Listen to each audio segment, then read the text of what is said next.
In a world where potions unlock paths to godhood, a man jolts awake in a strange room, confused, breathless, and clutching a weapon. He doesn't know where he is. He doesn't know whose body he's in. And when someone calls him Klein, he realizes something is very wrong. It all began with a nightmare, and now, reality feels even worse. In the world of the Beyonders, humans gain extraordinary abilities by taking potions that set them on one of the 22 paths to godhood. Each path begins at sequence 9, and the lower the sequence number, the stronger the powers. Those who reach the highest ranks of a path can become godlike beings in what's known as the path to divinity. On September 9, 1349, in the 5th epoch, we witness a blood-soaked church. But it all begins on June 28th of the same year, when a man dreams he's falling from a plane and sticky tentacles try to invade his mind. His body explodes mid-air, and the tentacles grow larger, stretching toward his very soul. That's when he jolts awake drenched in sweat, in a filthy, blood-stained room with a gun lying right next to his hand. The pain is so intense he wonders if he's had a brain hemorrhage or died from exhaustion. As he struggles to make sense of it, a hand touches his shoulder and calls him Klein. But he doesn't know who Klein is, doesn't even recognize the voice or the body he's in. He stumbles toward a mirror and doesn't recognize his own face. That's when it hits him, he must have transmigrated. Meanwhile, the police break into a house and find 2 dead men on the floor, Welch and Naya, both history graduates from Koi University. One officer assumes they took their own lives, but something darker may be at play. A black prophecy fulfilled, or a Beyonder sacrificed, awakening a malevolent force. The captain finds a photograph and asks who the man in it is. A subordinate explains that it's Klein Morty, a classmate of the deceased. Klein's parents are dead, and he lives with his siblings. He's a citizen of Tingen, in the Awa County of the Lone Kingdom, located on the northern continent. Also a history graduate, Klein is fluent in ancient Fasak and Hermes. In a personal journal entry dated May 29th, Klein noted that Welch had come to visit, claiming he'd found an ancient notebook. It wasn't until June 20th that they managed to decipher the first page and realized it dated back to the 4th epoch. It was written by someone from the Antigonus family. Over the following days, Klein studied references to the Dark Empire, the Tudor Empire, and the Hornisus mountain range. But curiously, there was no entry for June 27th. Allegedly, the notebook turned its own page and highlighted a phrase in Hermes, "All will die, including me." Investigators can't understand why Klein would write such a thing. That same day, after reading that ominous line, Klein heard a woman's voice calling his name from behind a door. He quickly hid the notebook before she entered, but didn't have time to put away the gun on the table. He concealed it behind his back just in time. The girl was Melissa Morty Klein's younger sister and a student at Backlund University. When she turned her back for a second, he managed to toss the revolver into a drawer. But she heard the noise and asked what it was. Klein told her his pocket watch broke again.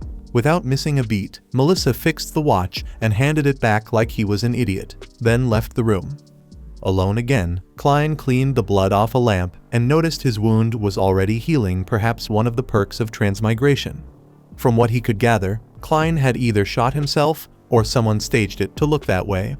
His memories were a blur, full of gaps, but he was certain that old notebook was the key to everything. As for the transmigration, well, in this guy's luck, it felt almost normal. Speaking of luck, he suddenly remembered performing the ritual of fortune enhancement. Lost in thought, he was startled when Melissa barged back in and hit her head on the upper bunk. She handed him a plate of sliced food and asked him to buy bread, lamb, and peas. She was heading to school. Since her brother was doing his best to find work, she promised to cook a special meal for him. Once she left, however, he silently mourned the possibility that he might never see her again. Klein picked up the gun and got ready to perform the fortune ritual again, hoping to transmigrate back, hopefully in time for dinner. At the market, he bought rye bread from Mrs. Smyron and ran into an acquaintance on the street. They exchanged polite words about graduation, jobs, and the dream of owning a home. This is the city of Tingen, in the Kingdom of Lone. On Iron Cross Street, Klein noticed the moon looked just the same in this parallel world. Near the church in the town square, some men were playing the landlord's game, something that also existed in his original universe. About a century ago, Emperor Rosel Gustav of Intis invented that game, along with tarot reading and the steamship. He also started the Spring Festival. Honestly, Rosel might have been a transmigrator himself. Caught in that train of thought, Klein was suddenly approached by a clown who handed him a flyer for a circus performance at 7 p.m. Suspecting something strange, he quickly left the area. Not long after, he arrived at a tent where a hooded woman was gazing into a crystal ball. She invited him to seek guidance for his future. Outside, a man named Jenkins walked past, then suddenly turned around after spotting someone else wearing a hat. Inside the tent, Klein remained on edge, constantly feeling like someone was watching him. The fortune teller laid tarot cards on the table and invited him to try his luck on the house. He decided to learn something about his past, present, and future. She asked him to shuffle the cards again and think of his questions silently. Klein nodded he already had. Without delay, the woman drew 3 cards to represent his past, present, and future. Klein picked the card for the present first. She flipped it over and revealed the Fool. He knew that card well, it was number 0 in the tarot deck. It symbolized every kind of new beginning. In the midst of it all, another woman storms into the tent, full of rage. She accuses the seer of stealing her place, calling her nothing more than a beast tamer pretending to read the future. Right behind her, a man also enters the tent.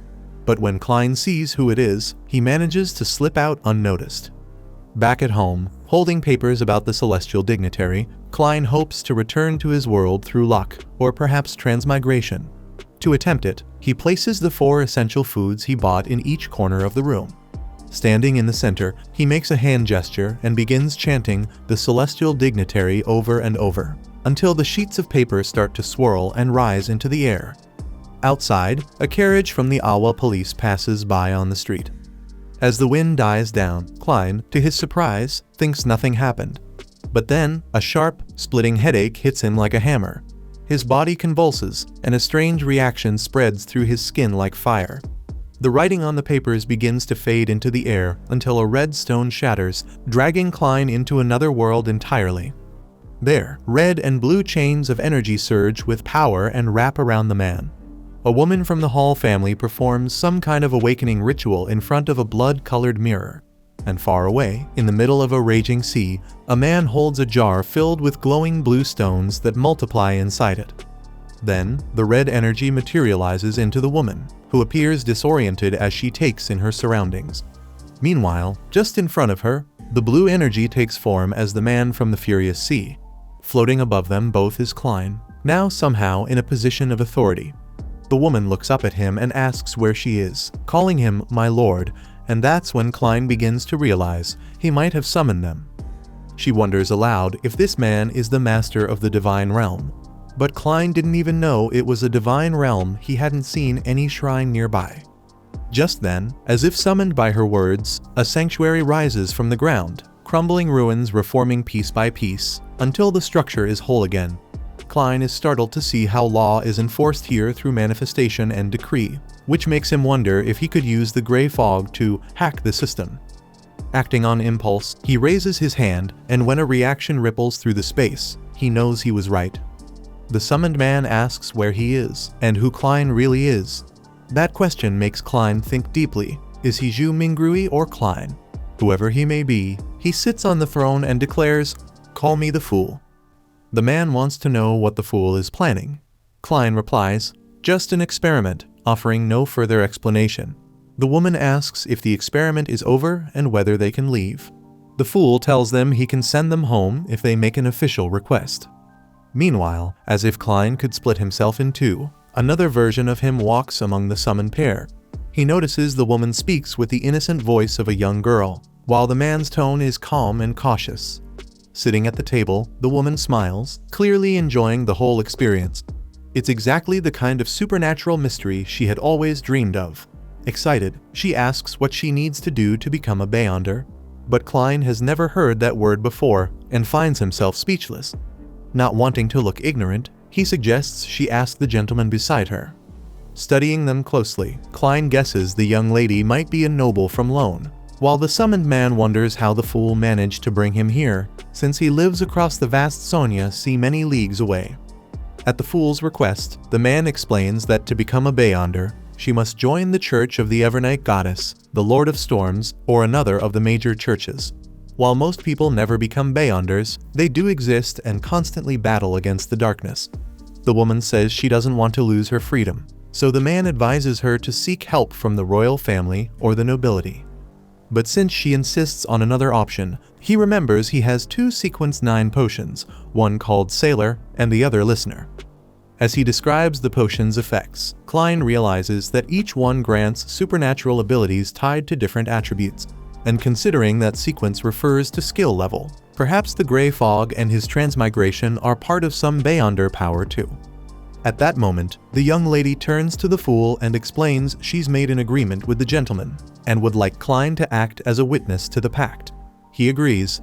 She then excitedly asks if he could arrange more meetings like this. Klein seems unsure what she means, so the man from the Sonia Sea explains. The fool has powers beyond imagination, but he and the young lady could handle simpler matters the master doesn't wish to deal with. Klein reflects on this. Holding frequent meetings might reveal his secrets, but staying in touch with this mysterious realm might also increase his chances of returning home. He would have to face the fear of the unknown. With that, the fool decrees that meetings will be held every Monday at 3 p.m., as long as both guests remain discreet. The woman asks if they should come up with aliases, since they can't use their real names. The fool likes the idea. Suddenly, an image of someone knocking on a door flashes through Klein's mind, followed by a painful vision, his own dead body. As for the young woman, since the fool emerged from a tarot card, Audrey Hall decides her codename will be Justice. The man chooses to call himself the Hanged Man. With every word spoken, Klein feels worse. The figures before him begin to distort insanely, impossibly. Unable to take it any longer, he ends the meeting on the spot. As soon as he does, the summoned ones vanish with their energy chains, and the fool dissolves along with his throne, like dust scattered by the wind. Moments later, the Hanged Man finds himself back on his ship, his jar of blue stones now shattered. Audrey sees her mirror broken, and Klein he returns to the place he currently calls home. Some time later, he wakes up to the sound of police knocking on his door. Quickly, he hides the blood-stained notebook and his gun. Peeking through the keyhole, he spots an impatient inspector on the other side holding a book. Taking a second to fix his hair, he finally opens the door. That's when Klein discovers that the man at his door is the same one who was following him in the square. His name is Leonard Mitchell, a member of the Awa police. Though he insists he wasn't threatening Klein, he was protecting him. Without waiting for permission, Leonard steps inside, and another officer named Dunn Smith tries to calm the boy by saying it's just a routine investigation. Klein asks whether Naya and Welch really took their own lives. According to the detective, yes, it appears so. Still, Klein suspects they were possessed, but he keeps that to himself. Leonard finds the blood-soaked notebook and reads the phrase, "Everyone will die, including me." He asks what it means. Klein stays calm, pretends to think for a few seconds, then says he doesn't remember. Dunn goes on to say there's evidence Klein visited Mr. McGovern's house on 27th Street. Klein didn't even know that himself. He explains that the only way he can guess what he's done lately is by reading his own journal, even if the inspectors don't believe him. Ignoring that, Dunn adds that McGovern's revolver is missing, and it will likely be found here. Without hesitation, Klein admits it's in the stove.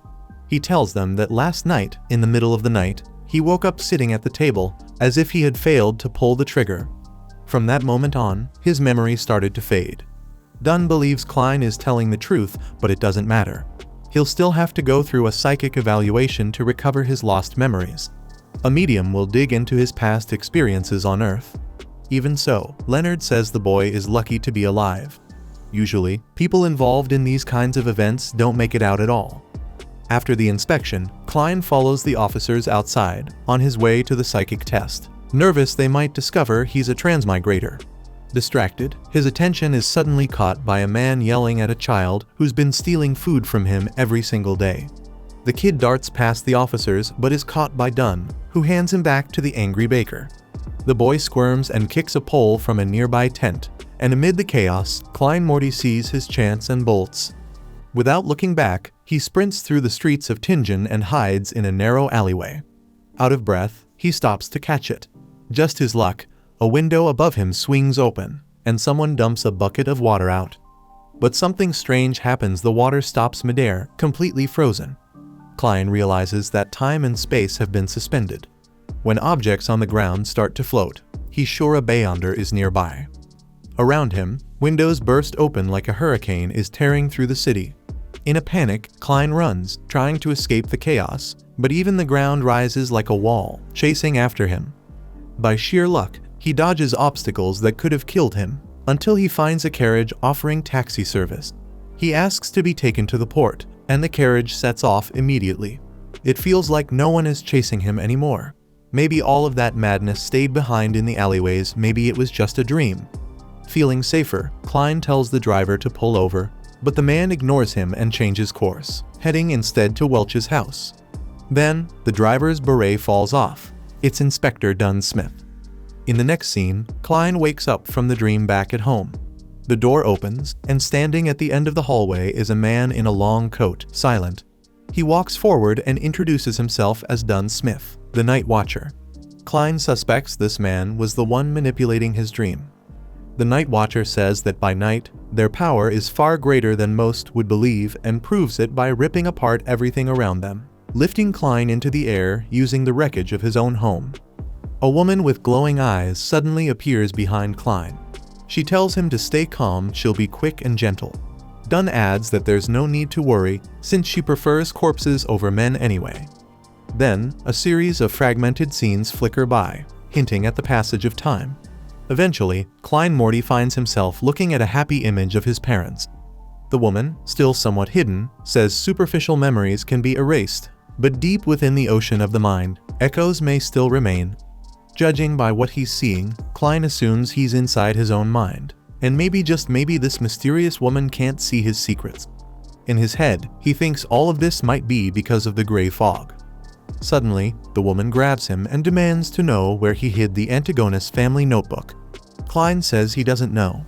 She then asks what he was doing on June 27th, the day Nia died. Klein doesn't answer. In that moment, McGovern's revolver materializes in his hand. He raises it toward the woman's ghostly face, but then changes his mind and aims it at his own head. Sometime later, he wakes up in a different place, wondering if he passed the test. Up ahead, the mysterious woman tells Dunn that Klein survived shooting himself, but there are no clues about the missing memories, just as Welch and Nia's souls have vanished. According to Dolly Simone of the Church of the Evernight Goddess, the force behind all this is fear itself, and she's never encountered anything so complex. She warns Dunn Smith to be careful. Dunn explains that the Antigonus notebook has disappeared, which means Klein is still in danger, but they can't protect him. So, the Night Watcher offers Klein a choice to join them and become a beyonder. The next day, following the police officer's instructions, Klein Morty heads to the Hound pub to look for someone named Wright. If he joins the Night Watchers, Klein fears they might discover his secret, but at the same time, it could be the perfect way to blend in. Besides, it might be a good opportunity to learn more about mysticism. Inside the pub, men were betting money on a dog savagely tearing rats apart inside a cage. Even outside the cage, some patrons were fighting each other, and none of them seemed the least bit welcoming. When Klein approached the counter, even the bartender took a jab at him, saying they didn't serve milk there. Thinking this might be Mr. Wright, Klein corrected him and said he was looking for mercenaries. A drunk sitting nearby burst out laughing, saying the kid must be living in the past. The bartender, none too gently, stepped closer and asked who had sent him. Klein replied that it was Dunn Smith. At that, Wright glanced around, then told the boy to follow him through a door in the back. There, without realizing it, Klein was taken into a hidden elevator. After a short ride, he arrived in a strangely clean and refined room with Blackthorn Security Company written on the wall. Behind the counter sat a receptionist named Roseanne Adelaide, who was fast asleep. Embarrassed, Klein woke her up, startling her. She blurted out that the Soaring, the new steam train, was launching today, but quickly realized the young man wasn't interested in that. When she heard his name, she remembered the captain had mentioned someone new would be arriving. A hidden passage opened behind the counter, and Leonard Mitchell appeared on the other side. He didn't say a word to Klein. As she guided him through the passage, Roseanne mentioned that there had been more Beyonder cases in the past couple of days. While heading down the stairs, the two ran into the beautiful Royally Riadine, a member of the Night Watchers known as the Sleepless One. Farther down, Klein came across the strange office of Fry, the corpse collector, a distant man, but according to Roseanne, a good guy. He even taught her how to draw. In the hallway, they passed Kenley White, a member who had only joined 6 months ago and was always nervous during missions. After showing Klein around, Roseanne dropped him off near the captain's office. She could have gone in with him, but for some reason, despite the man being kind like a father to her, she always felt uneasy around him. Finally, Klein arrived at a massive gate known as the Chinese Gate. Beside it, the door to the operations room opened, and inside was Dunn Smith. The inspector handed Klein a document from the Awa Police Department's Special Operations Division for him to sign. He then explained that Blackthorn Security was just one of the Night Watchers' many covers. They also operated under the Church of the Evernight Goddess, and from now on, Klein would be part of the group investigating supernatural incidents. However, the captain warned him, as a Night Watcher, he ran the risk of losing control. As he said that, he handed the boy a candle and led him to another room. Beyond the door was a place that looked more like a cathedral or mausoleum, filled with tombstones. Each one bore the name of a Night Watcher who had been sacrificed, pioneers of Tinjin, revered to this day, all of whom had died after losing control. Klein placed his lit candle in front of one of the tombstones. Then, Dunn asked him if he knew the creation myth. The young man answered that the Creator, awakened from chaos, brought forth the first ray of light, and then created all existence. One of his eyes became the sun, the other the crimson moon. His body became the earth and stars. His hair turned into the phoenix, and his ears into demonic wolves. As Dunn explained, everything came from the same origin. Humans can craft potions using mystical ingredients to gain powers and follow certain paths. Klein recalled how the Hanged Man had mentioned something about the 22 paths the day before. Dunn went on to say that the Church of the Evernight Goddess had sequenced 9 potions for 4 paths. The Complete Sleepless Path. The Corpse Collector, meant for self-defense. The Mystery Prior. And the Seer, for mysticism.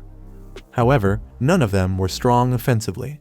Dunn mentioned another option, the Path of the Diviner, though they only had the Sequence 9 version.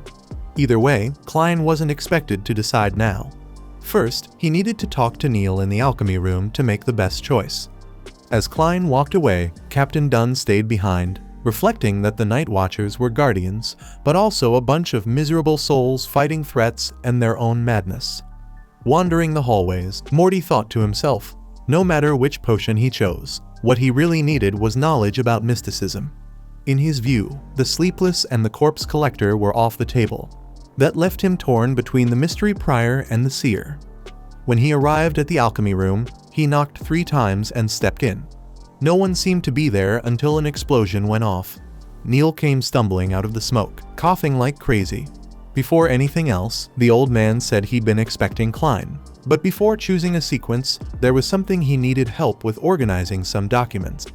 Without complaining, Klein helped sort a few books on the shelves. While they worked, the old man mentioned that the boy had a degree in history and knew ancient Phases and Hermes. Klein corrected him, saying he wasn't exactly fluent.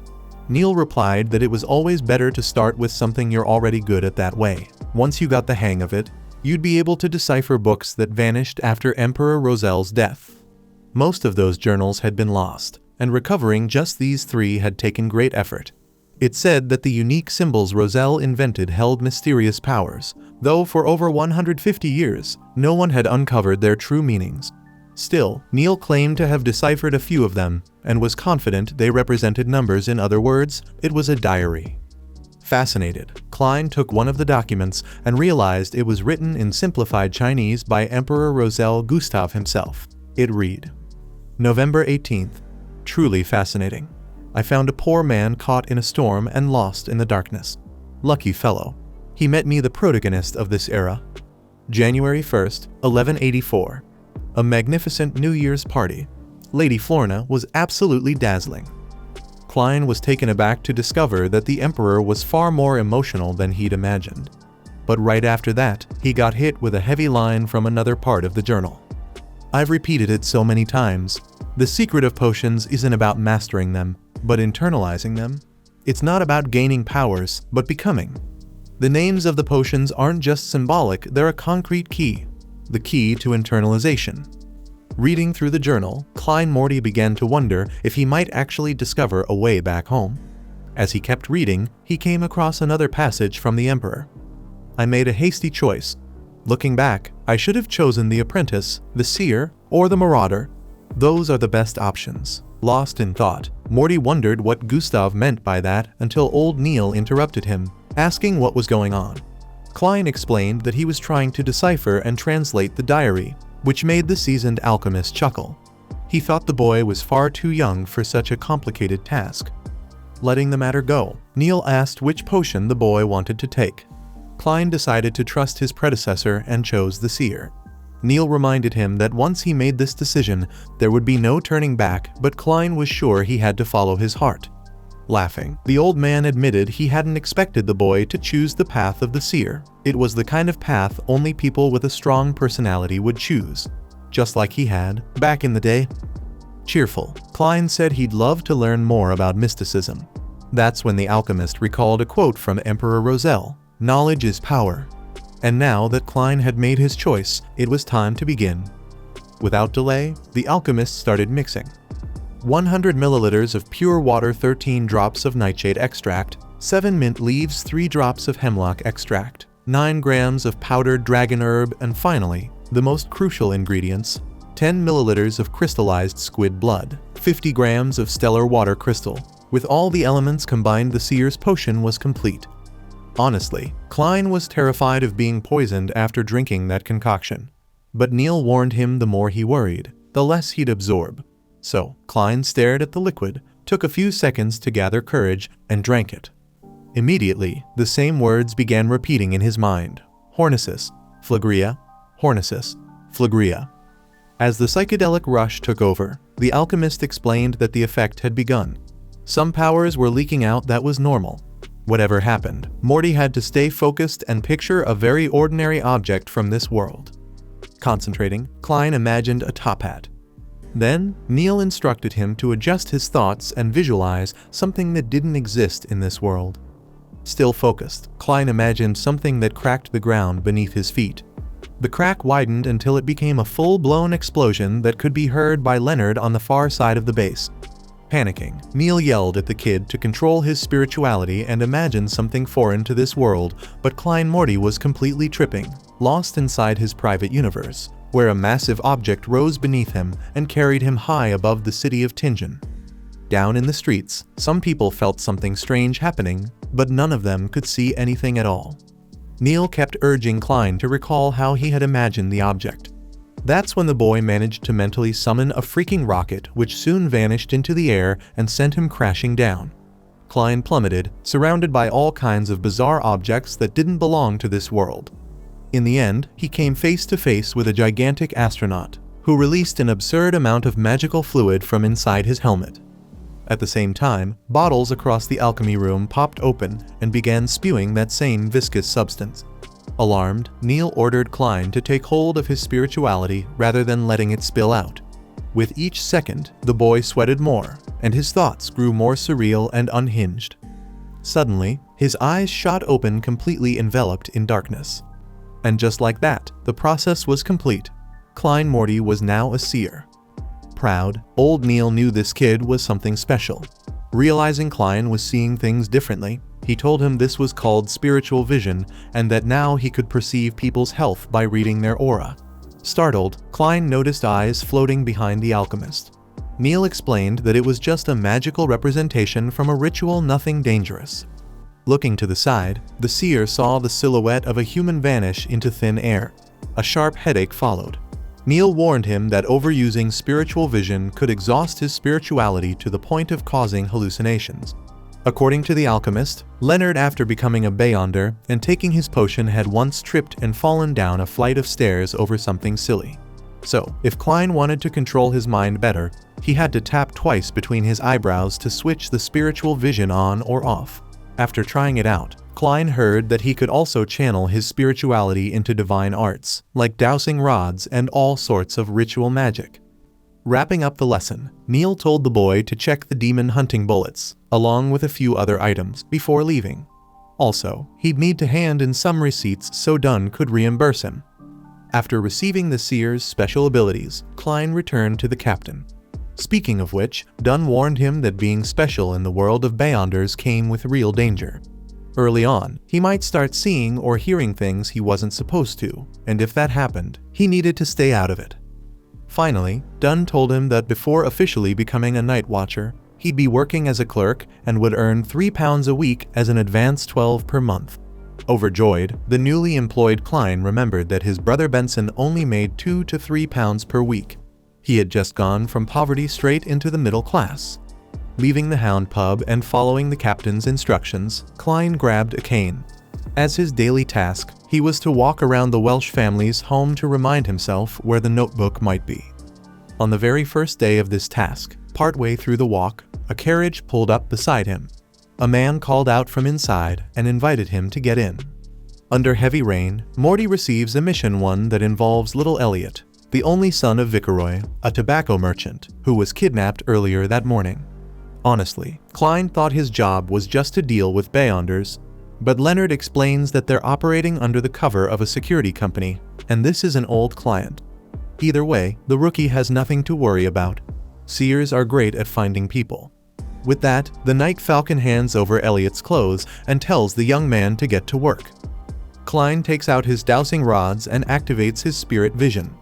Instantly, the world changes shapes and colors, shifting into something otherworldly. The seer's cane glows with reddish lightning that shoots toward the sky and connects to the viscous substance that clings to the boy's mind. In a flash, Klein sees a vision: Elliot letting go of an adult's hand and wandering toward a dark alley. As the cane falls to the ground, Klein orders the carriage to move straight ahead, then left, and finally, a right turn. At a certain stop, the seer steps out. The cane hits the ground again, its tip pointing to a house on Forreston Street. Klein knows, without a doubt, that's where the boy is being held. When Morty and Leonard enter the mansion, the cane pulls them upstairs and points to a door on the second floor. Peering through, the seer spots two kidnappers holding the child hostage. With this intel, Leonard promises to wrap it up in under a minute. Klein, meanwhile, deactivates his spirit vision as a headache begins to build. The very next moment, the door explodes open. One of the thugs grabs a shotgun and fires, but Leonard dodges the bullet like it's nothing. From there, the shooter gets tossed around like a ragdoll. The second thug makes the mistake of trying to go hand to hand. Leonard humors him, even putting one arm behind his back and fighting defensively, until he gets bored.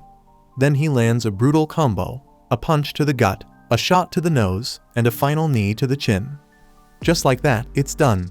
The job's over, and all Leonard wants now is to clock out and go home. Klein unties the child and asks who the kidnappers are. Leonard says they're gamblers from the Hound pub. But before they can leave, Klein watches as a spiritual feather floats down from the ceiling, vanishing just as it touches the thugs, triggering a strange reaction in their bodies. That's when Leonard realizes this wasn't just a simple kidnapping. Things are finally getting interesting. Suddenly, the criminals rise again. Their bodies twist and merge into a bizarre, grotesque creature that lunges at the Night Falcon with terrifying ferocity. Leonard keeps his cool, dodging each attack with ease. But it's clear this thing is far more dangerous than two angry middle-aged men. Still, Leonard uses his teleportation skills to stay safe and wait for the perfect opening. When it comes, he strikes, but the creature vanishes. Worried, Klein pulls his revolver and reactivates spirit vision. Shadows on the ceiling tell him the monster could strike at any moment, and he's holding a child. The cane points in the creature's direction, but it's fast, too fast, and comes in for a sneak attack. Klein reacts instantly, firing with his eyes shut. The beast shrieks and halts its attack, unfurling wings in an attempt to flee. But it's yanked back, caught by Leonard Mitchell. Dragging the monster into a world filled with roses, Mitchell begins to chant, almost like reciting a poem. The threat of fear, crimson hope. One truth remains: this life is brief. One thing is real, the rest all lies. When the flowers bloom, they will leave this life behind. With that, Leonard explains to Klein that the Midnight Poet's power will lull the creature into a deep sleep. In the midst of it all, the seer has a vision of himself walking through a door. It's a sign. Klein has been here before, but he chooses not to tell his partner. Later, Elliot is reunited with his father. As they embrace, Leonard inspects the beast and compliments Klein's aim, though Klein knows he was aiming somewhere else entirely. Frustrated, the Night Falcon warns the seer to stay back to avoid contamination. According to him, Bako somehow got his hands on this potion, and wild Beyonders like that always lose control. They're the worst to deal with. Truth be told, Klein was lucky to survive such an encounter. Before leaving, Leonard gives a casual handshake and confesses something strange. There's something about the boy that draws him in. Awkward, Klein mutters a quick, "What the hell, man?" and takes off. But as soon as he steps outside, Leonard uses his own shadow to check and concludes the boy isn't special after all. After finishing the mission, Klein heads home with a big smile, eager to tell his sister he found a job. But when he opens the door to his apartment, there's a new flight of stairs. It feels like he's entered a labyrinth. At the end of the corridor, strange noises echo behind a door. He opens it and finds the Antigonus family notebook. Scrawled on the page, "Everyone will die, including me." Below it, the Fool card manifests growing, expanding until it covers the entire floor beneath his feet. In that instant, Klein wakes up same table as always and realizes that the house across from the kidnapping site holds a clue to the Antigonus notebook. In the next scene, a man walks through the morning light, searching for 2 Daffodil Street. When he arrives, the mailbox reads Morty. Just as he reaches for the bell, Klein and Melissa open the door, joyfully welcoming their brother Benson back home. They're all moving in together, even though they're still paying rent at Ironcross Street since the stingy landlord refuses to return the deposit. Benson says he'll deal with the guy. Everyone laughs when he adds, "Even a baboon is smarter than that man." Next, the family gathers for lunch. Even though it's Klein's first time cooking, Melissa absolutely loved the taste. Benson hands his brother a box with a nice outfit inside. After all, Klein just got a job and should feel good about himself. Klein puts on the outfit and shows it off to his siblings, receiving their warm affection and the feeling that he truly belongs to a dream family. With a smile, the older brother raises a toast to Klein's new job. Melissa joins in, celebrating the new home they now live in. And finally, Klein makes sure to add that their future is only going to get better. Check out these videos appearing on your screen and subscribe so you don't miss the next part.